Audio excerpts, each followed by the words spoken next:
ngo tujikure mwiza hindukira mugenzi wawe mumwambirire ngo urukunde gumeho ukunde kireki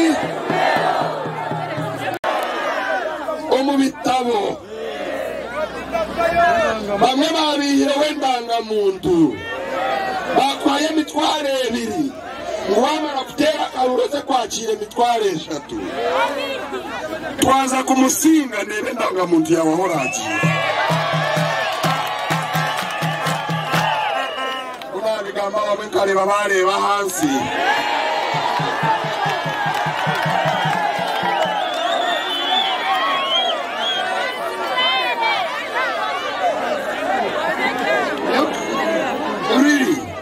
Echara tumarahaye ndangamuntu yawe nenshi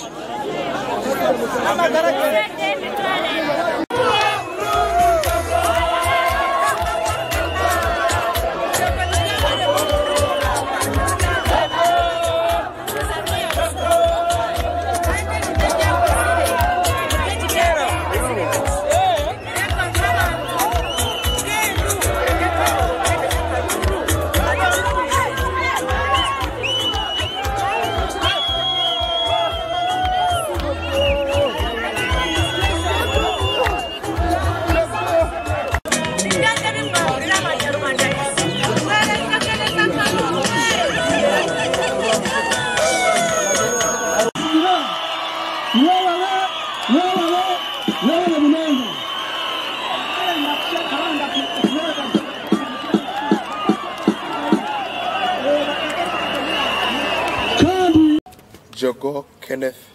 Bidyabalema ndi pleader wa court zone za Uganda kandi ndiyo omwe mu bantu babire besimbire umukaruru ka NRM akahwire umucanga citu ca Rubanda district in particular Rubanda East constituency kandi aho nabasize kwihayo obururu uri kwingana umutwaro gumwe na kanana na runana 32 against uburure mtware 2025 28 ubu honale bo musasizi yihireyo ebiro mushanju kubena mushanju kwa mushanju 2025 echatuleta elizoba no kwanjulira abanya Uganda na mnonga abantu ba Rubanda East ebintu ebyarugire umukwetombwetwa kwitu okutwahireyo omukachiko ka NRM Tribunal aku owestinisa President Yoweri Museveni yatireho ahanyuma yo kuzamu karuru akatuletire okutabya amakurungi akatuletire okulira okuterwa akabire kalimo amasasi ngeno akabire katashoborukire kandi yewe ngo muntu wa NRM wajendeire ahakuhabura kwa President Yoweri Museveni katwara okwetombwitwa kwanje mu tribunal chadondo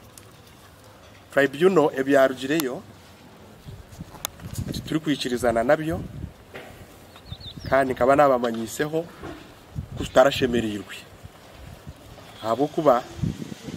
akabayo enshara yabire tabonire ahabwo kuba cyo kubanza cyabyona tukaba twetombwitirwe ngo registers zitu zitwakoliterira hakaruru ka Rubanda East zikaba zitari real registers zikaba ziri fake registers abo kuba abantu bitu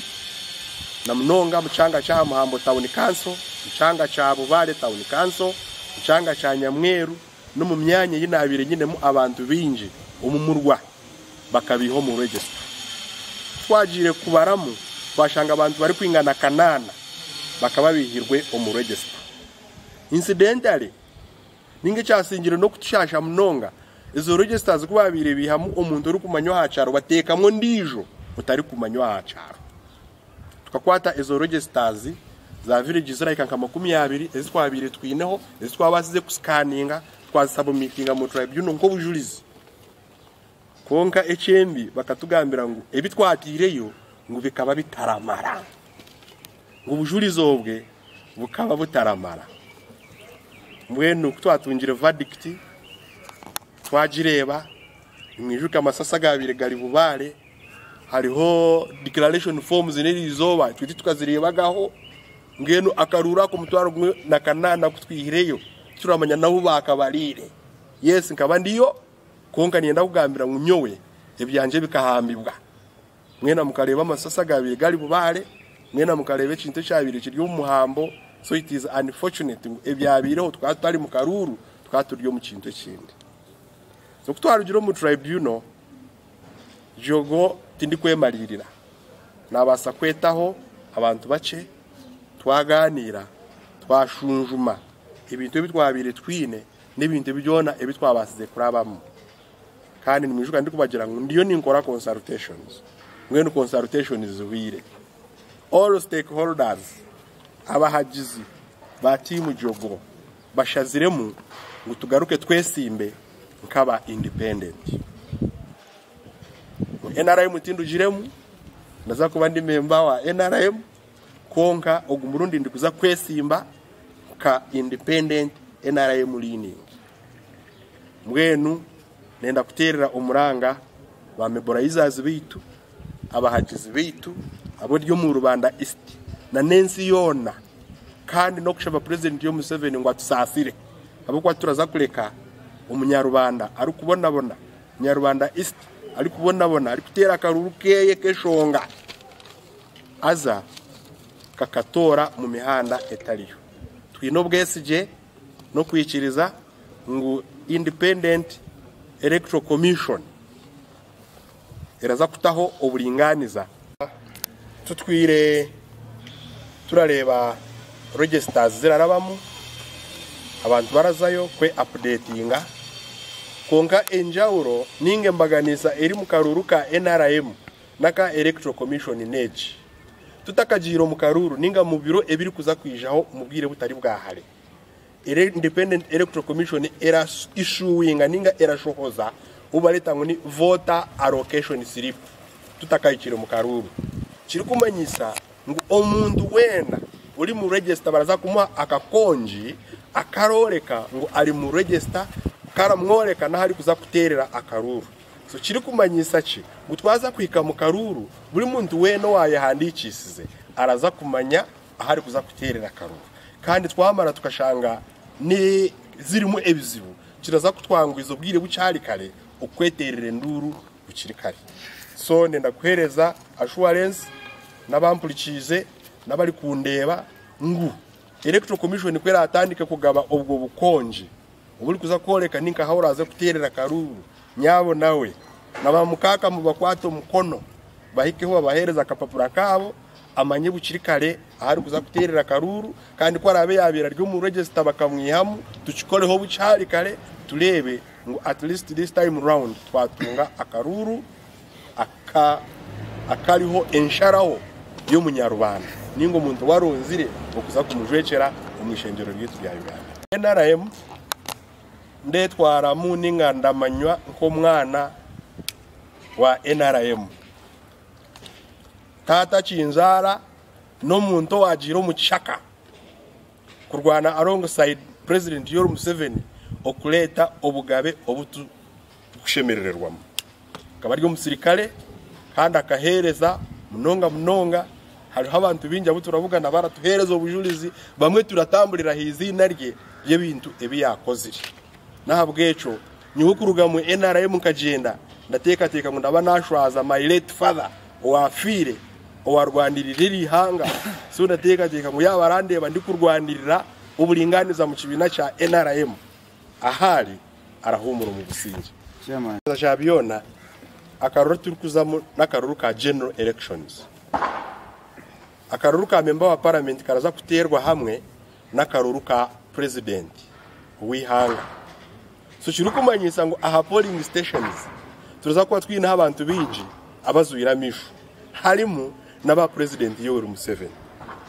meaning that President Yoweri Museveni wenko umuntu tinda hamya ngo araza kwishiriza ngo akaruru keye bakatobagure abandi bebe bine tibaraza kwishiriza ngo akaruru keye bakatobagure kiri kumanyisa n'abajogo abahagizi bajogo nabo baraza kuba bariho bakwasikenya n'aba president Yoweri Museveni n'abandi bantu abo kuba hati umuntu uri kutobagura akaruru kitu ka rubanda twena turagira ki turamumanya ngende turaza kuba tumuzorira hamisho kugira ngo akaruru ka president katafa akaruru ka jogo katafa akaruru ka member wa parliament w'abacara katafa na nabandi bantu bararuga mu bindi bibina abarya babesimbire nitwe nabo barya bariho bazuyira misho wakaruru kabo katafa ntabwo cyurateka teka ngo akaruru kuturi kuzamu karaza kuba karya karuru akariho embaganiza kuruga haryako aka NRM akutwara ugiremo koza akaruru ka NRM akutwara ugiremo twatura kabaranga akaruru ko w'ikishenje atwara ugiro w'ikishenje twaza mu diro ntabwo cyo buryo mwaraza kuba ariho okureba no kuhonga karebe actually hariho nabandi bantu butureta ngo niba independent monitors ningash observers abantu baraza ko bararuga mu mahanga gandi ninga barabanya Uganda ngo bararuga mu byange bindi bizire kureba ngo akaruru ako katambura kata ntabwo cyo teka ngo demokrasiya ya Uganda ubwo murunderaza kuba eri at test ningeraza kugezesibwa turebe ngo twatunga ikintu cyishemeye Rwanda East necanga kirakunda kuzamu akavuyo na munonga umubyo bururu aba kwatwine abantu abari kutwebembera abaraza mu karuru ko kufa no kukira kashanga umuntu ayebemberwe polisi inyuma yine polisi mwenu wo kugira ngo akaruru kamusinge hakiri hagire kinde cyabaho konka bene we yagira ki then twino mukiba leta ngo no muri urugwensi kushanga ni walenda kuba member wa parliament waika mu parliament God by God's grace bakwano bwa minister konko shume ni warukwenda kuba chairman wa movement wa district tikiri koma honka uyende kutandika kutobagura muri buri village nyenda kuhereza cyo kureberaho tukazamuka ruruka structures ka NRM why would an MP influence kushanga ari mu karuru ka village bantu ba village no barwanisa kuzo yinemo umwe uri kuhagira abandi uriyo no batera ha mutwe yet aba nabantu abari kumanyana abatwire hamwe abo yerondire umuntu wabo bari kutekateka ngo araza kubatwara mu mijo okubashariramo especially batunge bizibu akashara mu mazima no buringaniza so ekira kunda kuleta akavuyo muri Rwanda East number 1 no mururu ukwensi ko yendeza muri kimwe cyona kize ha meza yawe icya kabiri ukwenda akakuza mu karuru ko kufa no kukira nyowe nabantabire MP urashonga ensi eragirachi eraho yet constitution yitu ya Uganda eragira ngo obugabe buri mu ngaro z'abantu nibo bareshariramu ko kubarategekwe ko kubarayebemberwe no kubaratwaze ecanga cyabo so it is unfortunate itwe mu Rwanda tukizirirwa kunda ibenda batsa kwikirizwa kuzese icyo kigambo kugira ngo omuntu we tacyari hamura mu kugira ngo abantu basharemu ni warenda ngo abagire ki akoze senteze influencing security kugira ngo at least cy'abantu basharamu bakihindure nicyo ri kurebera eze shaho ndi kugambira Rubanda teshemerirwe twina abantu bari mu marwariro twina abantu bari mu makoti twina abantu abayisirwe twina abantu bari kurenga igana abari summoned by police okuruga muri Kagarama okuruga Bushura okuruga Kibuzije okuruga Bubare okuruga Nyamiyaga okuruga Igomanda okuruga Mpungu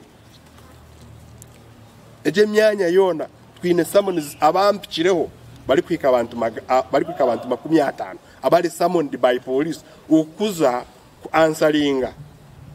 akavuyo akabire umubururo bwo butwabiremo hato umuntu waburijo kanyewe jogo tinyine mbundu tinyine ecyabire kiri bubare ndabanchino ho bujunanizibwa why would you summon Amon why would you summon Diaz waze ku answeringa abantu amasasi agatirwe mu mwanya agwenje tari kusamoninga abo bari kuleta hakavuyo bari kwiba declaration forms so twine bizibu ebiturateka ngo umuntu wenyima ashutamire kandi ebituragira ngo twabatagire muri akaruru mazimenyima haraza kuba hariyo ekintu ekitaboneye ngeno kwijaha mbeburizeho nk'abantu abahagizi banje bagira inga ija itwe tweteka tekire kutamburaniriwe paka tuhikire aha Businguzi ndakizira aha mu bintu bimwe ebinabasa gukora banza nakoraho no kupikinga nomination forms nzizi nazihayo namazire kuzihayo we are ready okuza ningo kuzigaruzayo kugira ngo batunominatinge kaba candidates cya kabiri documents zanjye zona zikaba verified tuzine ziri ready ikisigize no kuzihandinga yo over akwa mulijuka turaza ku ba nominated mu primaries za NRM documents zikaba zabire one of the requirements kwa kuro kuteka yo verified documents tukazita yo ziri verified buri kimwe cyona kiri okay so hariho ekintu cyone kirankwate ha mukono okugira ngo tinabasa okwesimba ninga kuba candidate owo mu Rwanda East constituency so nina kuterera umuranga abona barye nyuma ngwato urugendo twarutandika turuge umukugaruza nyuma bigere kirabasika twaba turi hamwe kandi turaza gukora hamwe abo kubanyino bwesije ngu umunyarwanda ogumurundi iraka ryawe riraza kukurikwa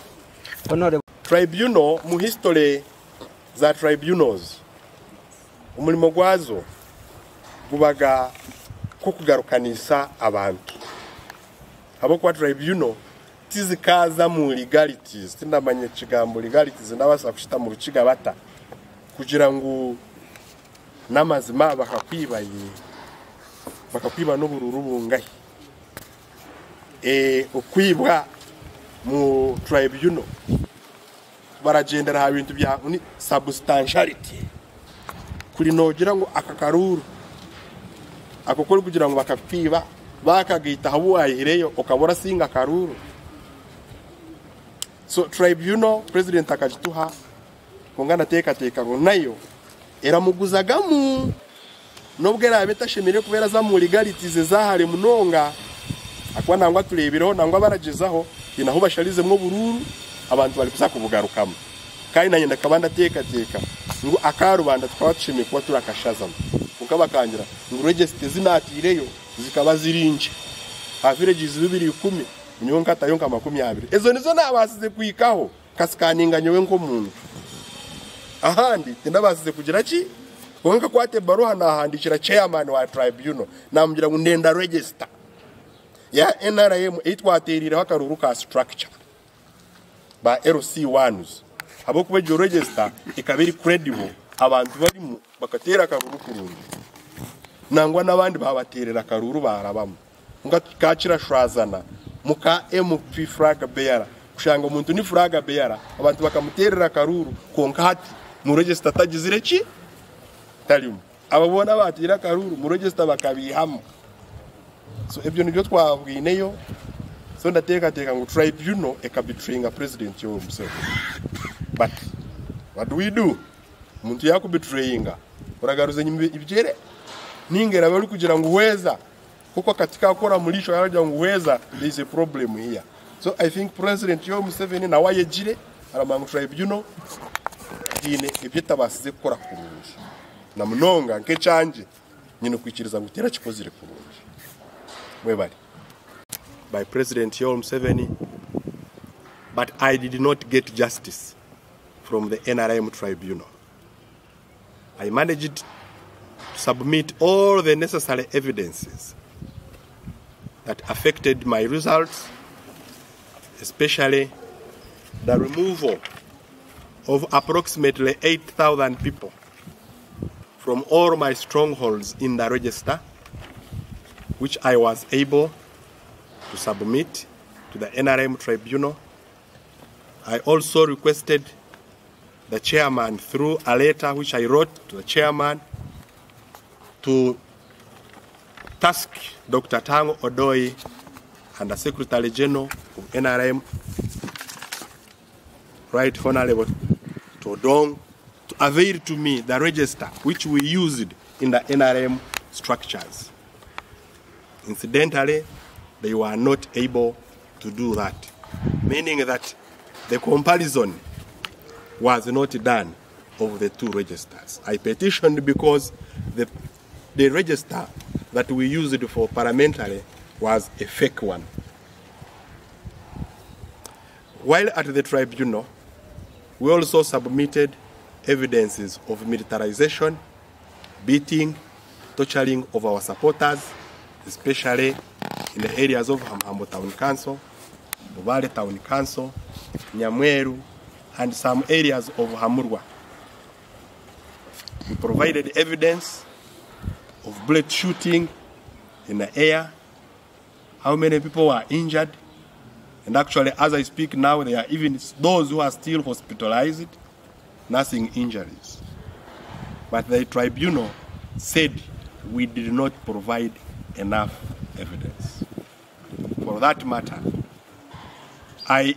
informed all my supporters that I'm going to do some wide consultation. And today, I have officially come to tell you, the people of Rwanda, and especially Rwanda East constituency, that I have decided to run as an independent candidate, NRM leaning, in the forthcoming general elections. To appeal all our supporters, all the people of God in Rwanda East constituency, to come out and embark on our journey. We are still on the journey, and we trust and believe that the Independent Electoral Commission will avail a credible register. We have trust in the Electoral Commission because shortly I have checked on their program. They will be issuing voter allocation slips, meaning that we shall have an opportunity to check where I will vote from, where all my people will vote from, and in case of any challenges, we shall be availed an opportunity to address them. So I feel and trust that we are the winners. First of all, why we have trust in the forthcoming election. This is not a one-party election. It is a national election where presidential candidates will be voted the same day with parliamentary candidates. Meaning that each of these groups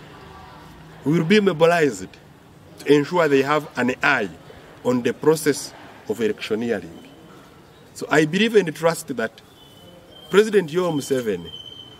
my candidate for president, I trust and believe that he will not allow a mismanaged election, especially in our constituency, Rwanda East. So I trust with those people, with those several groups that are coming on board, we shall be able to manage the election. How far was your I have so far picked nomination forms. They are here with me. My documents are already verified, and there is nothing that is legal that will stop me from participating in the forthcoming election as a candidate. So we are ready, and we have started to collect signatures of those who will support my nomination. So, having suffered an injustice in our NRM primaries, I didn't get a proper verdict because I have a feeling that tribunal partly betrayed President Yoweri Museveni. Because those who go to the tribunal, they go for justice. Why would you give me, I'm a lawyer, not an advocate, you give me a shallow verdict that is not properly analyzed? I petitioned the register. I requested for the register that we used in the NRM structures. I submitted evidence and names of those people who were removed from the register. I submitted names of those people who are not known in the villages. I petitioned that this person does not belong to this village. But I was told that the evidence I submitted was not substantial. They did not avail to me the register that we used in the NRM structure, yet it was in their store. So which analysis did they base on to tell me that I did not submit enough evidence? It is a shame, and I want to tell you, the NRM tribunals, the members of the tribunal, that you betrayed President Yoweri Museveni, who appointed you. Be running as an independent candidate in the forthcoming general elections in Rwanda East constituency, because the people at the grassroots, they are crying tears because they spoke with a loud voice,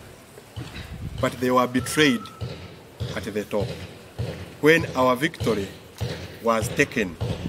by greedy people, the untouchable people, who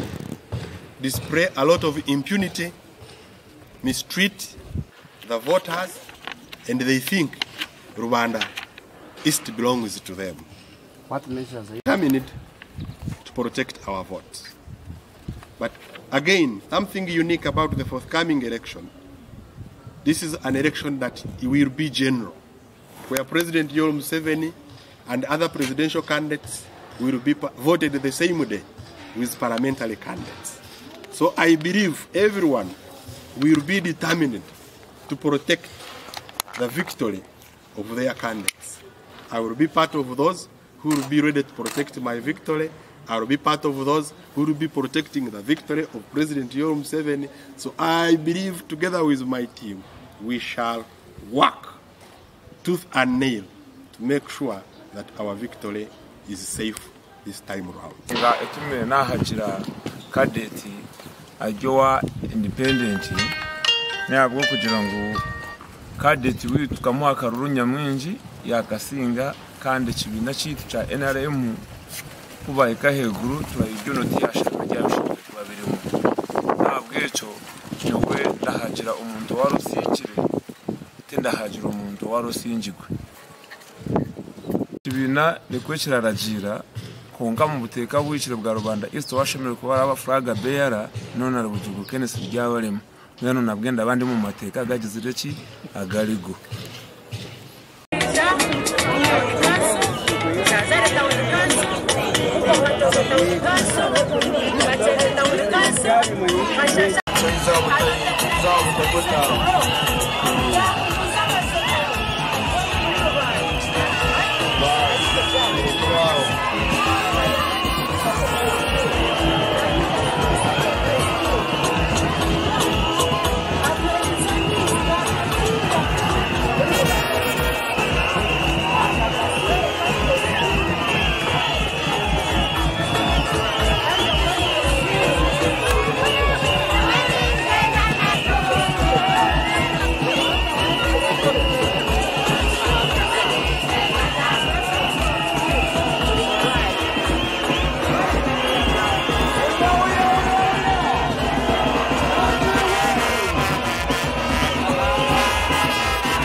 Nukabani hanuya